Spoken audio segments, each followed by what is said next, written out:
Bismillah, alhamdulillah, amma ba'du. Tentang orang yang boleh melakukan tayamum, para ulama sepakat bahwa hal itu berlaku bagi dua orang. Yakni, yang pertama adalah orang yang sakit dan yang kedua adalah orang yang sedang bepergian atau musafir yang tidak menemukan air. Tetapi mereka berselisih pendapat dalam 4 kasus, yaitu orang yang sakit menemukan air tetapi ia khawatir menggunakannya. Orang yang sedang tidak bepergian namun tidak menemukan air. Orang bepergian yang mendapatkan air tetapi khawatir untuk menggunakannya. Dan orang yang takut menggunakan air karena takut kedinginan. Tentang orang sakit yang khawatir menggunakan air, mayoritas ulama berpendapat ia boleh bertayamum. Demikian juga dengan orang yang sehat yang takut mati atau khawatir sakit jika menggunakan air, karena air yang ada itu sangat dingin. Dan juga orang yang takut keluar rumah untuk mencari air. Tetapi dalam masalah terakhir ini, mereka mewajibkan yang bersangkutan bersuci ulang begitu ia telah menemukan air. Atta berkata, orang sakit atau orang sehat tidak boleh bertayamum sepanjang ada air.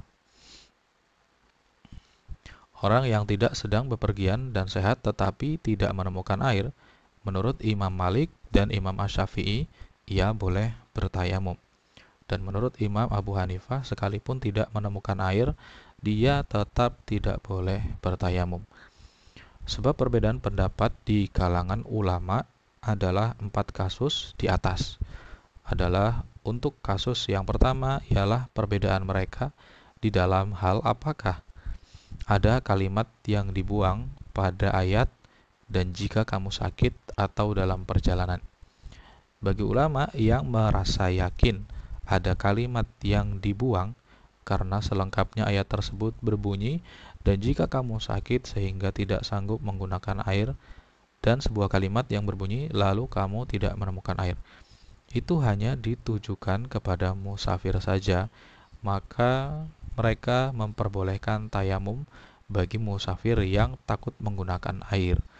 Sementara bagi para ulama yang berpendapat bahwa kalimat lalu kamu tidak menemukan air ditujukan kepada orang yang sakit dan musafir, sehingga di dalam ayat tadi tidak ada kalimat yang dibuang, maka mereka tidak memperbolehkan orang yang sakit untuk bertayamum jika dia menemukan air. Sebab perbedaan ulama dalam kasus orang yang tidak sedang bepergian dan tidak mendapatkan air ialah karena kalimat lalu kamu tidak menemukan air ditujukan kepada orang yang sedang tidak bepergian dan orang yang sedang bepergian atau musafir, atau hanya kepada orang yang sedang bepergian saja.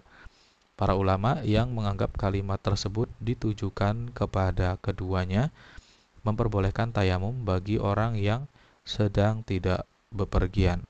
Sedangkan para ulama yang menganggap kalimat tersebut hanya ditujukan kepada orang yang sedang bepergian saja atau kepada orang yang sakit dan orang yang sedang bepergian, mereka tidak membolehkan tayamum bagi orang yang tidak sedang bepergian namun tidak menemukan air. Adapun sebab perbedaan mereka dalam kasus orang yang takut keluar untuk mencari air adalah perbedaan mereka di dalam mengkiaskan orang tersebut dengan orang yang tidak menemukan air. Demikian pula tentang perbedaan mereka dalam kasus orang sehat yang takut dinginnya air. Itu sama saja dengan perbedaan mereka dalam mengkiaskan orang ini dengan orang sakit yang takut menggunakan air. Para ulama yang berpendapat orang sakit boleh bertayamum adalah berdasarkan hadis Jabir yang menerangkan tentang orang yang mandi dalam keadaan terluka, lalu ia meninggal dunia. Nabi membolehkan mengusapnya. Beliau bersabda, mereka telah membunuhnya, semoga Allah membinasakan mereka. Dalam hal mengkiaskan orang sehat yang takut kedinginan air dengan orang sakit, mereka berpedoman pada hadis senada yang diriwayatkan dari Amr bin As, bahwa sesungguhnya pada suatu malam yang sangat dingin, ia mengalami junub. Setelah bertayamum, ia membaca firman Allah, dan janganlah kamu membunuh dirimu. Sesungguhnya Allah adalah Maha Penyayang kepadamu. An-Nisa ayat 29. Lalu diceritakan kepada Nabi, dan beliau tidak pernah menggunakan kekerasan. Wallahu a'lam bishawab.